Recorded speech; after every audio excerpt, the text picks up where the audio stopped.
Salut, je m'appelle Claire et ici je mélange ma passion pour la lecture et le féminisme, la politique en général, l'histoire et bien d'autres choses. Parce que tout est lié, tout est politique et c'est ça qui me passionne. Au lieu de suivre une ligne droite toute tracée, je te propose plutôt à chaque fois de suivre un filament différent du mycélium. Donc c'est parti pour l'épisode du jour. Avant de commencer, tu peux maintenant retrouver le mycélium sur Substack. Entre deux épisodes, je pourrais te partager mes découvertes du moment ou des réflexions plus courtes au format écrit. Peut-être même façon newsletter, on verra. Bon, je suis encore en train d'essayer de comprendre comment ça marche, mais ça va venir.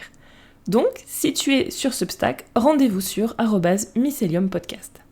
Dans cet épisode, on poursuit la réflexion amorcée dans le précédent. Si tu ne l'as pas encore écouté, dans l'épisode 35, je recevais Isabelle Merville, avec qui on a discuté de l'IA et de son impact sur notre rapport au travail et sur nos imaginaires. Évidemment, c'était impossible de faire le tour du sujet en un épisode, donc aujourd'hui je reprends certains filaments laissés de côté la dernière fois. Avant qu'on se lance, cet épisode, je l'annonce, va être coupé en deux. Donc si tu veux l'écouter tout d'une traite, rendez-vous la semaine prochaine pour la suite. Commençons par expliquer mon choix, pourquoi j'ai choisi ce titre. Les 7 péchés capitaux de l'IA. Bon, j'avoue, j'avais été un peu inspirée par l'actu papale, mais pas que. Comme d'habitude ici, on essaye de prendre du recul et de voir comment tout est lié à tout, et l'intelligence artificielle n'y fait pas exception. Si l'IA se développe telle qu'on la connaît aujourd'hui, c'est pour plein de raisons, mais c'est entre autres parce que la technologie est traitée comme une religion. Pour l'expliquer, je te cite un extrait d'un article de Reporter que je mettrai en description. Donc je cite « Cette manière étrange de rabaisser l'humanité tout en lui prêtant un avenir grandiose est bien plus qu'une stratégie marketing. C'est un courant religieux qui irrigue la Silicon Valley depuis ses débuts, un millénarisme technologique que l'historien états-unien David Noble a décrit dans The Religion of Technology. Dans le cyberespace, un monde de pur esprit, écrit-il, ces entrepreneurs se rêvent libérés de l'enveloppe corporelle et de la finitude humaine. Ils voient l'intelligence artificielle comme une délivrance à la malédiction du travail. Et ils prévoient de monter au ciel dans les fusées de la conquête spatiale. L'humanité est maudite par la chute, biblique au sens d'Adam et Ève. La post-humanité sera sauvée, rendue à sa perfection par le progrès technique. Cette religion de la technologie s'inscrit dans une tradition chrétienne que l'on peut faire remonter à la culture monastique masculine du Moyen-Âge. Pour la première fois, la technique y fut constituée comme un moyen pour les hommes, et non les femmes, d'accéder au salut de leur âme et de renouer avec leur nature divine, la perfection d'Adam au Jardin d'Éden. Retracer cette histoire permet de comprendre le culte des machines dans le capitalisme industriel. C'est la religion dominante, avec le fétichisme de l'argent, d'une civilisation qui s'est crue affranchie par la raison tout en plaçant ses rêves d'abondance, d'omniscience, d'immortalité et d'ascension céleste dans la technologie. Fin de citation. Bon, pour la délivrance du monde du travail, on en avait parlé la dernière fois, on est loin du compte. Et l'argent, on en a aussi beaucoup parlé dans l'épisode 34. Mais tu commences à comprendre avec cette citation que cette métaphore religieuse n'est pas gratuite. L'article poursuit encore la réflexion, si ça t'intéresse, je t'invite à le lire en entier après l'épisode. Si je te propose cette lecture du culte de l'IA comme une religion, c'est aussi parce qu'elle s'impose sans trop de critiques dans les espaces mainstream, qu'on essaye de nous forcer à nous y convertir à toute force, et refuser de l'adopter, c'est de plus en plus être laissé de côté. Tu veux pas l'utiliser ? Tu perds ton boulot, espèce d'hérétique. L'IA est censée tous nous sauver. Bon, moi j'avoue que ça me saute pas aux yeux. Donc t'inquiète, on va te sauver de gré ou de force. Vu que c'est pour ton bien, tu nous remercieras plus tard. On peut même y rattacher la critique qu'on faisait dans le dernier épisode. L'IA ravage le monde du travail, mais aussi notre créativité, notre capacité d'apprentissage, notre environnement, donc notre futur, tout simplement. Mais finalement, ça n'a aucune importance si ça peut permettre aux élus d'accéder au monde d'après, leur paradis, celui qui compte vraiment, littéralement dans les cieux, si on regarde leur délire de la conquête spatiale. Et les damnés iront en enfer, où y vivent déjà peut-être, donc peu importe. Quelques petits bémols avant de commencer. On l'avait déjà un peu évoqué dans le précédent épisode, oui, il y a quelques bénéfices, notamment dans le domaine médical et pour l'accessibilité, c'est vrai. Mais C'est une goutte d'eau dans l'océan de problèmes qu'on va évoquer juste après. Ces arguments aussi ne sont pas donnés de bonne foi, ils sont traités par les vendeurs d'IA comme un vernis marketing pour se donner bonne conscience, ce n'est pas la priorité de l'outil, c'est pas pour ça qu'il a été créé. Et de toute façon, c'est pas une raison pour laisser le système débridé qu'on connaît dans les mains d'une poignée de personnes non transparentes, non tenues de rendre des comptes. Comme toujours, il faut bien considérer le système et les intentions politiques derrière l'outil, pas juste quelques fonctionnalités triées sur le volet comme ça nous arrange. Pour garder ces quelques bénéfices, on pourrait, par exemple, imaginer un usage restreint à ces besoins bien spécifiques, ou des systèmes plus collaboratifs, des systèmes de redistribution des richesses. Il y a plein de choses à faire, mais c'est pas les propriétaires actuels d'IA qui les feront. Les usages positifs, appelons-les comme ça ne justifie pas non plus leur utilisation à faire mumuse pour poser des questions complètement superflues du genre « Je me suis fait roaster par ChatGPT, haha » ou d'autres trucs qui pourraient être résolus autrement. Autre précision, je parle ici essentiellement d'IA générative, celle qui pond des textes, de l'art, etc. Je précise au cas où que je parle des systèmes, des structures politiques. Je ne veux vraiment pas ici juger seulement les individus, surtout pas les personnes qui n'ont pas vraiment le choix, pas non plus les personnes qui n'ont pas pu, pour plein de raisons qui sont totalement valables, se pencher en détail sur le sujet.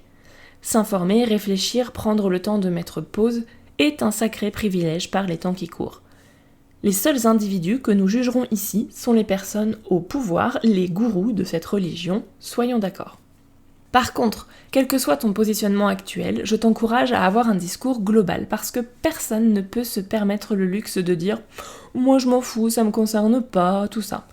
T'es forcément impliqué ou impacté, même si tu ne le sais pas, ou pas encore, vu que je vais te le montrer juste après. Et enfin, dernier bémol, je reconnais aussi l'inconvénient de mon discours. Les hommes s'approprient plus l'IA que les femmes, comme tout le reste des technologies, ce qui donne un accaparement des technologies et de la valeur ajoutée par les hommes. Et on avait déjà évoqué les conséquences de cet accaparement dans l'épisode 15 sur le déterminisme technologique, c'est valable ici aussi, c'est vrai, c'est un problème. Par contre, pas sûr que la réponse soit « IA à volonté, tournée générale !» et on va voir pourquoi en détail maintenant. Donc c'est parti pour nos 7 péchés capitaux.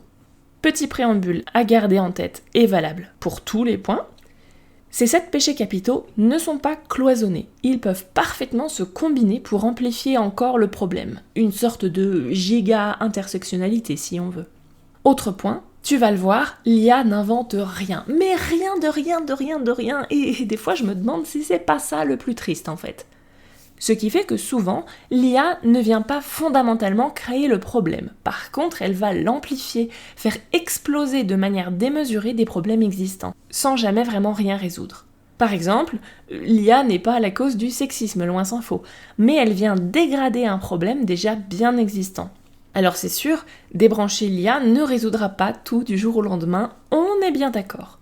Mais cette notion de caisse de résonance est vraiment à garder en tête. Donc, nos 7 péchés capitaux sont le mensonge, l'écocide, la discrimination, le néocolonialisme, le vol, le déni de démocratie et la perte de compétences. Donc on va commencer par les mensonges, qu'on va combiner avec les erreurs. Déjà, l'IA, l'intelligence artificielle, c'est même pas de l'IA en fait. Oui, ça commence très mal. On disait dans l'épisode précédent que l'IA c'est surtout du marketing, et ça commence dès le nom en fait.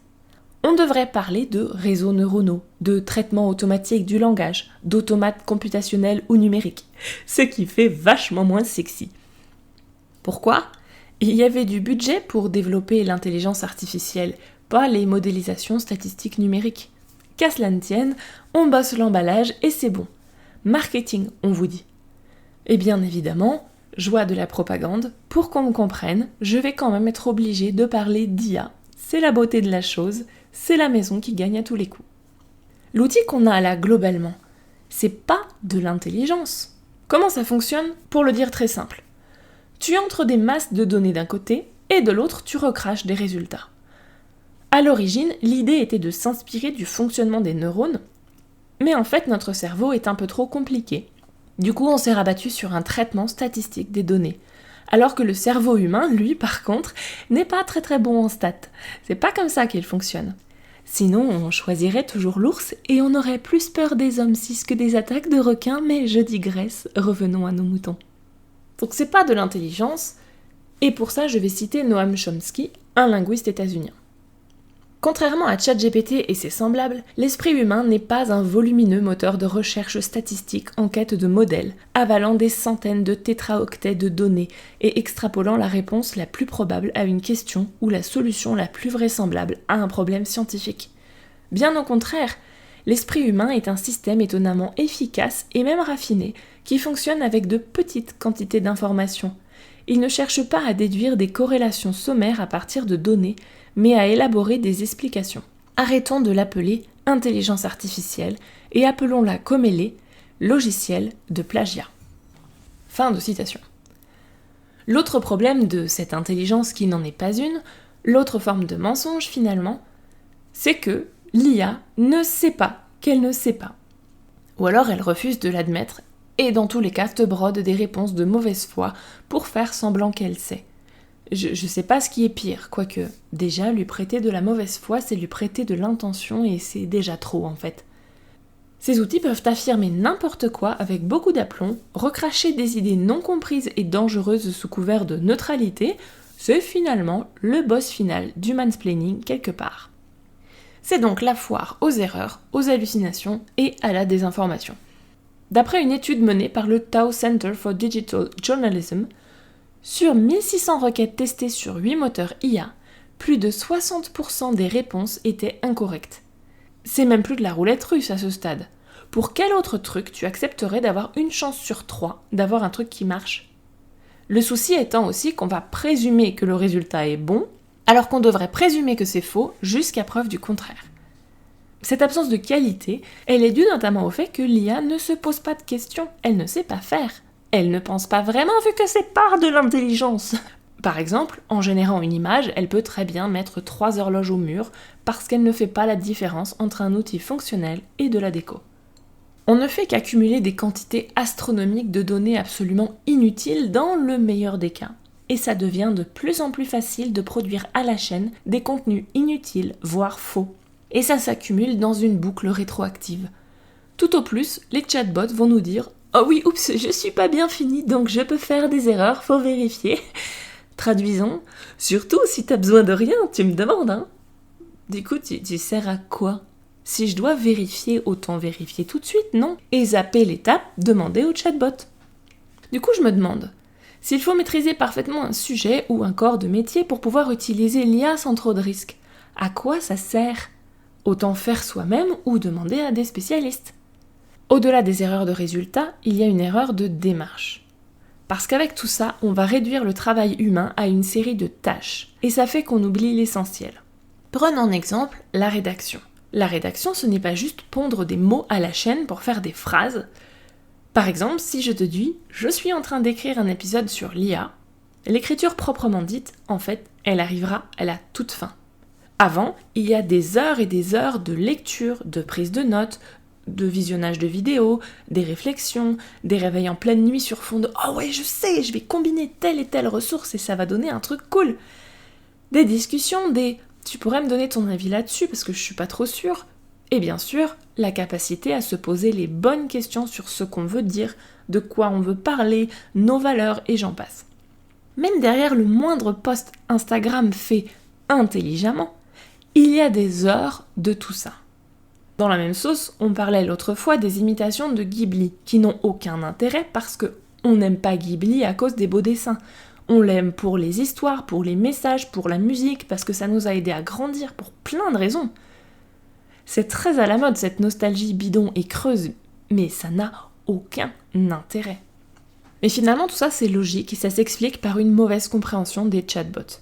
Les IA type ChatGPT ne sont pas faites pour dire des vérités vraies, logiques et objectives. Déjà parce que c'est pas toujours possible d'apporter des réponses vraies, logiques et objectives en quelques phrases pour toutes les questions. Par exemple, demander à une IA de résoudre le problème du tramway, elle te donnera sûrement une réponse, mais je suis pas sûre que ça fasse avancer le débat philosophique.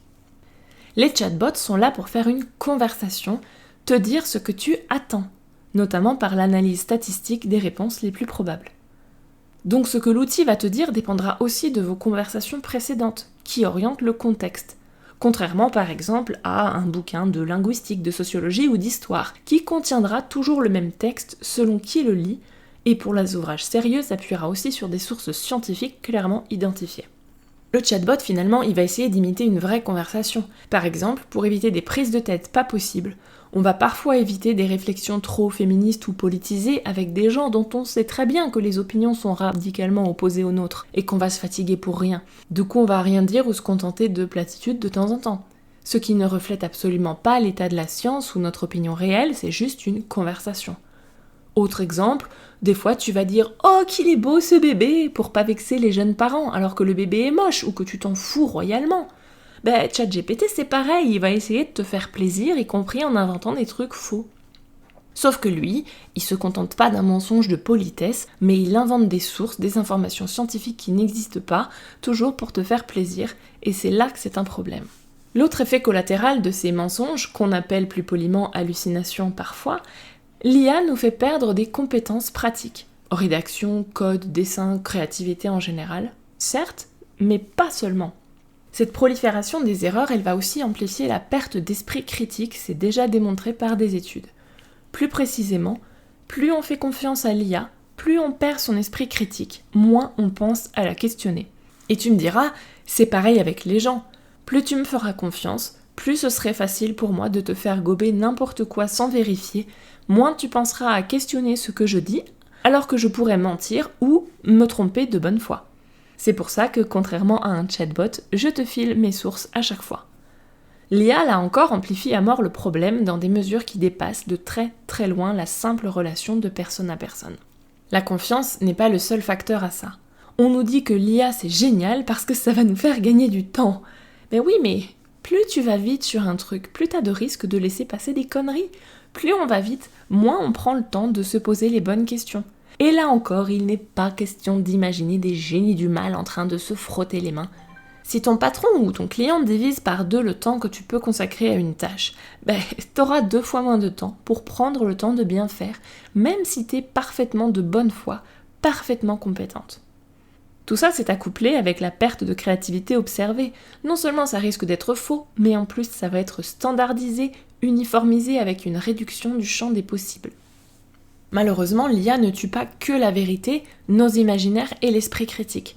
Elle a aussi des conséquences bien physiques.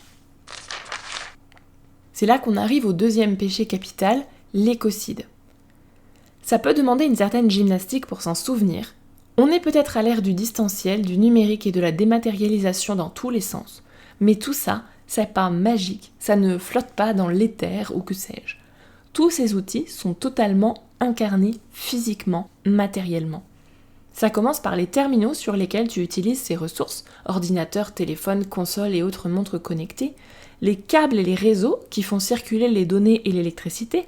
Même Internet, c'est pas juste du rien, c'est des gros câbles. Et les data centers pour conserver ces quantités exponentielles de données. On pourrait encore détailler plus, mais je pense que tu as compris l'idée.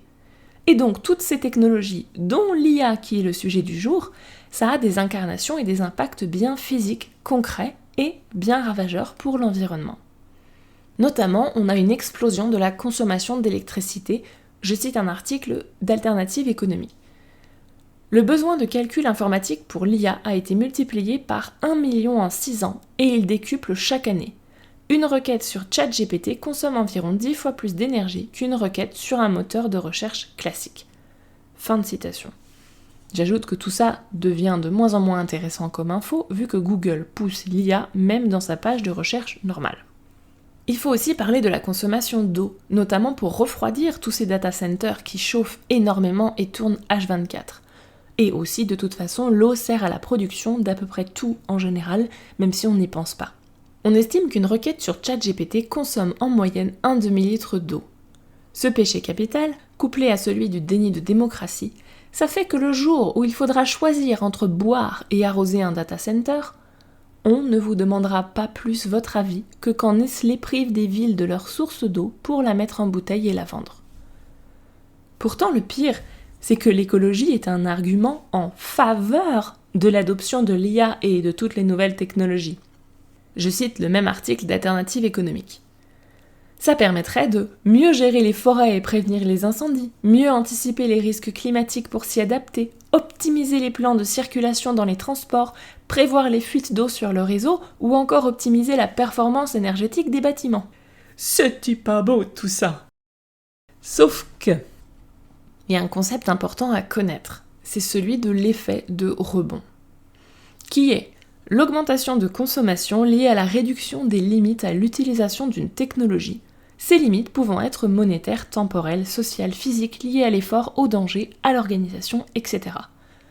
Pour le dire plus simplement, ça veut dire que tous ces arguments, ça va sur le papier, mais dans la vraie vie, on a plutôt une multiplication des appareils connectés, beaucoup d'innovations de start-up soi-disant super écolo, qui ne font que recréer de nouveaux produits qui existaient déjà, des gourdes, des montres, des skis, des jus de fruits et j'en passe, mais plus sophistiqués, plus complexes, plus polluants à produire, plus durs à recycler, et tu vas jeter des produits encore parfaitement utilisables, mais tout à fait ringards et pas connectés, ce qui accroît de facto la pollution, la production, la consommation.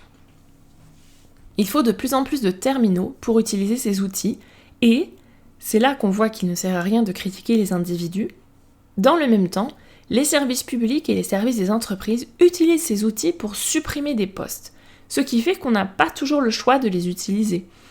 Se passer d'un smartphone, n'en déplaise à ceux qui aiment commenter le budget des plus pauvres qu'eux, ça devient très compliqué de nos jours. L'impact écologique ne s'arrête pas là. C'est aussi une bonne excuse de redémarrer les centrales nucléaires pour couvrir cette consommation. Il faut penser, comme toujours, au-delà des simples data centers, à toute l'énergie nécessaire pour faire tourner les ordis, les smartphones et compagnie. Et quand il n'y en a plus, il y en a encore. Les entreprises qui adoptent l'IA doivent réévaluer leurs objectifs climat, vu que ça grève leur empreinte carbone, et à choisir, c'est l'écologie qu'on sabre. Mais t'inquiète, ils ont trouvé la solution. On continue de faire plein de recherches pour obtenir une énergie propre et illimitée, par exemple la fusion nucléaire. Tony Stark va nous sauver. Bon, pour le calendrier de mise en œuvre, c'est encore en cours de négo, ça va venir vite, t'inquiète, mais tu crois qu'on va mettre en pause le déploiement des technologies avant d'avoir l'énergie pour la faire tourner? Ben non. Cette catastrophe écocide se couple avec un manque de transparence, autre péché capital sur lequel on reviendra, car son impact sur l'environnement ou notre consommation et notre pollution est bien mal, voire pas du tout calculé. Ou alors, on oublie de comptabiliser des trucs tellement il y en a, tellement ça ramifie partout. Comme souvent pour les trucs en lien avec l'écologie, tu me diras, mais là encore, on a un effet d'amplification. Quand on calcule le coût de quelque chose, on ne peut pas, quand on est honnête, regarder juste le coût financier à court terme. Il y a les coûts à long terme, les coûts environnementaux, les coûts sociaux, les coûts sanitaires, etc. Donc, l'IA est un enjeu écologique, et même écoféministe. C'est là qu'arrive le troisième péché capital, les discriminations. La technologie n'est pas neutre, jamais. C'est un argument vieux comme Internet. Comment veux-tu qu'Internet soit discriminant? C'est du code. Ah ben oui, mais le code est fait par des gens qui ne sont pas neutres. Et l'IA est entraînée par des gens qui ne sont pas neutres. Pour bien comprendre ce point, il faut comprendre comment ça marche, l'IA. Est-ce que tu t'es déjà posé la question? Je vais citer un extrait d'un passionnant article du Monde diplomatique intitulé « La technologie est toujours politique, pourquoi l'intelligence artificielle voit Barack Obama blanc ?» Je cite. « À l'intersection des sciences mathématiques et informatiques, une intelligence artificielle fonctionne concrètement comme un système entrée-sortie. Une fonction mathématique qui apprend à partir d'une base de données à fournir les réponses correctes à des questions précises, dans le but de maximiser un objectif défini. S'il s'agit par exemple d'identifier des animaux, elle doit prédire correctement l'étiquette associée à chaque image, chien ou pélican. Pour cela, les ingénieurs entraînent le programme à partir d'une banque d'images étiquetées, avec pour objectif de minimiser l'erreur de prédiction. Un protocole réenregistre les paramètres après chaque tentative, et lorsque la probabilité d'échec devient acceptable, l'entreprise distribue le système. Voilà pour la théorie. En pratique, la froide neutralité du processus masque des choix éminemment politiques, comme celui des composantes qui sous-tendent l'apprentissage. Sans en avoir nécessairement conscience, les ingénieurs transposent les biais discriminatoires inhérents aux conditions dans lesquelles sont produites les données qui nourrissent la machine. Fin de citation. Je vais ajouter quelques exemples pour expliquer ce dernier point. On parlait dans l'épisode précédent des femmes. Et dans l'épisode 9 sur les féminismes, on avait vu que la réponse à la question « c'est quoi une femme ?» est beaucoup plus compliquée qu'il n'y paraît. Donc pour l'IA, on peut se poser la question « toute cette pluralité de femmes est-elle bien représentée dans le corpus ? Ou bien est-ce qu'on a plutôt repris l'image stéréotypée d'une femme, c'est-à-dire blanche, jeune, valide, mince, cis, en robe à fleurs, en train de faire une tarte aux fraises, etc. » Et toujours la même question à se poser, qui décide de quelles images on donne à manger à la machine ? Autre exemple, l'IA textuelle est entraînée sur le corpus des textes existants, donc, pour le français notamment, écrit à l'écrasante majorité au masculin. Donc, du coup, l'IA écrit, entre guillemets, au masculin, et donne des modèles stéréotypés. Par exemple, doctor sera généralement traduit spontanément par médecin au masculin avec une image d'homme, nurse par infirmière, donc un féminin. Alors qu'en théorie, ces deux termes sont neutres en anglais. Bon, c'est un exemple vieux comme Google Traduction, mais ça ne change pas avec les années. L'IA n'est pas plus déconstruite que l'ensemble de la création humaine de ces 30 dernières années, ou que les personnes, des hommes en majorité, qui l'ont entraînée. Si on ne lui demande pas explicitement une représentation hors stéréotype, elle fera ce qu'elle juge être statistiquement la bonne réponse, un défaut à repiquer avec la perte d'esprit critique énoncée tout à l'heure. Parce que l'IA, pour qu'elle pense que les femmes existent, il faut lui demander explicitement d'en tenir compte. Si toi, tu oublies, c'est pas elle qui te rappellera ton angle mort. C'est à toi de fournir l'effort cognitif, mais on a déjà parlé du problème de la perte d'esprit critique. Ça, c'est pour les femmes. Mais pour le racisme, c'est la même chose. L'article poursuit en expliquant comment l'IA en arrive à générer des Barack Obama blancs, comme l'indiquait le titre. Ce serait un peu long à citer, mais je t'invite à lire. Si on ne demande pas expressément quelque chose de différent, l'IA nous ressortira les stéréotypes habituels, ce qu'elle pense statistiquement plus probable. Les stéréotypes, leur fonctionnement et leur impact, on en avait parlé longuement dans l'épisode 15 et dans l'épisode 21, si tu veux creuser, on va pas répéter, mais ça s'applique ici aussi. Il est peut-être aussi utile de rappeler qu'il n'y a pas forcément d'intention discriminatoire, mais ça n'a pas d'importance. Le résultat est le même, intention ou pas. De plus, il faut bien comprendre que l'IA ne se contente pas de répéter ces stéréotypes, là encore, elle amplifie. Les effets sont bien plus grands que de personne à personne, en raison de l'échelle colossale de données. Et c'est là que l'argument de l'IA mise au service de la médecine s'effondre complètement. Ce serait un sujet à part entière, mais les tests et les données médicales qu'on connaît ont été calculés, étudiés sur un type de personne bien précis. Oui, les mecs blancs et cisgenres, pas de suspense ici, c'est comme d'habitude. Dans l'épisode 22 sur les représentations, on voyait comment les stéréotypes médicaux pouvaient avoir des conséquences catastrophiques sur les femmes, sur les personnes racisées, et donc encore plus sur les femmes racisées. C'est valable là encore ici. Les problèmes n'ont pas été résolus depuis à la source, donc comment une IA nourrie sur des données biaisées, sexistes et racistes pourrait-elle être juste et neutre ? C'est pas possible. L'IA, c'est le manque d'empathie. C'est pas moi qui le dis, c'est l'autre génie d'Elon Musk. On veut vraiment se faire soigner par ça ? À l'heure actuelle, la médecine, elle aurait besoin de plus d'empathie, pas moins.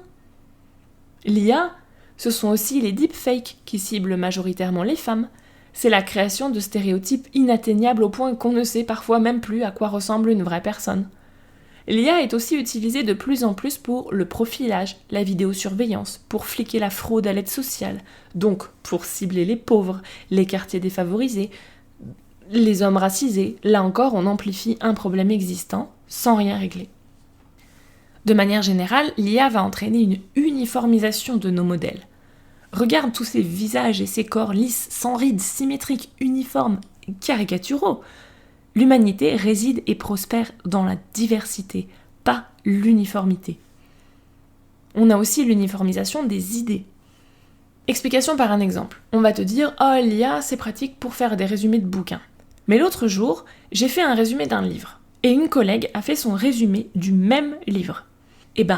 On n'avait vraiment pas retenu les mêmes idées, ni ressenti la même chose, même des fois c'est à se demander si on avait lu le même livre. Et c'est ça qui est intéressant. Pas à savoir si c'est elle ou moi qui avait raison, on s'en fout. Pas d'avoir un résumé objectif, pragmatique, rationnel et surtout unique. Mais de voir la pluralité des niveaux de lecture en fonction des lunettes qu'on porte, comparer pour enrichir et ainsi de suite. La créativité, c'est certes inventer des trucs, mais c'est aussi penser au-delà des stéréotypes, des idées préconçues. C'est produire quelque chose de nouveau avec un sens, une intention. L'IA, c'est le contraire de la créativité. Il n'y a pas d'intention.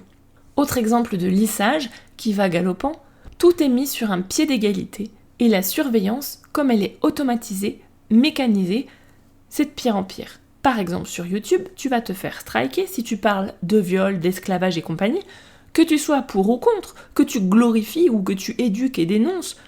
Pour le robot, c'est pareil, il n'y a pas de nuance. Et l'esclavage, c'est l'esclavage parce que c'est trop compliqué la nuance. Du coup, faut pas en parler, point. Ne pas parler d'un problème n'a jamais été une solution pour le résoudre. Au-delà de tout ce qu'on a déjà dit, les femmes déjà majoritaires dans les métiers plus précaires et mal rémunérés seront aussi impactées plus durement par les suppressions de postes. On avait parlé avec Isabelle de notre posture de traductrice fragilisée par ces technologies mises en place n'importe comment, mais il faut pas s'arrêter là. L'intersectionnalité joue toujours. On peut penser par exemple aux femmes en situation de handicap qui ont besoin de ces emplois indépendants, ne pouvant pas travailler en salariat parce que le monde de l'entreprise ne s'adapte pas. Et on pourrait encore citer plein d'exemples. Ces discriminations, elles vont être aggravées par le péché du néocolonialisme, dont on parlera la prochaine fois. Donc pour conclure, je vais m'arrêter ici pour aujourd'hui parce que je crois que je t'ai déjà bien abreuvé d'informations. Dans le prochain épisode, on parlera du néocolonialisme, du déni de démocratie, du vol et de la perte de compétences. Et on finira par une note positive et des solutions parce que je suis une indécrottable optimiste. En attendant, je te dis à la prochaine fois. M'ont inspiré pour cet épisode plein de choses, mais plutôt que des livres, j'ai lu beaucoup d'articles, vu des vidéos, etc. Donc ce ne serait pas très pratique de tout citer en fin d'épisode comme d'habitude, mais je t'en mets plein sur le blog et en description si tu veux creuser le sujet. Oh, et je t'encourage vivement à le faire. Voilà pour le filament du jour. Si tu as des questions, des suggestions ou envie de papoter, on peut discuter sur Instagram ou par email. Tu peux soutenir le podcast sur Tipeee, ce qui m'aidera à couvrir mes coûts, oui, acheter des livres, mais aussi des croquettes pour mes 5 chats. Et sinon, tu peux lui mettre 5 étoiles pour aider d'autres à le découvrir. Merci beaucoup!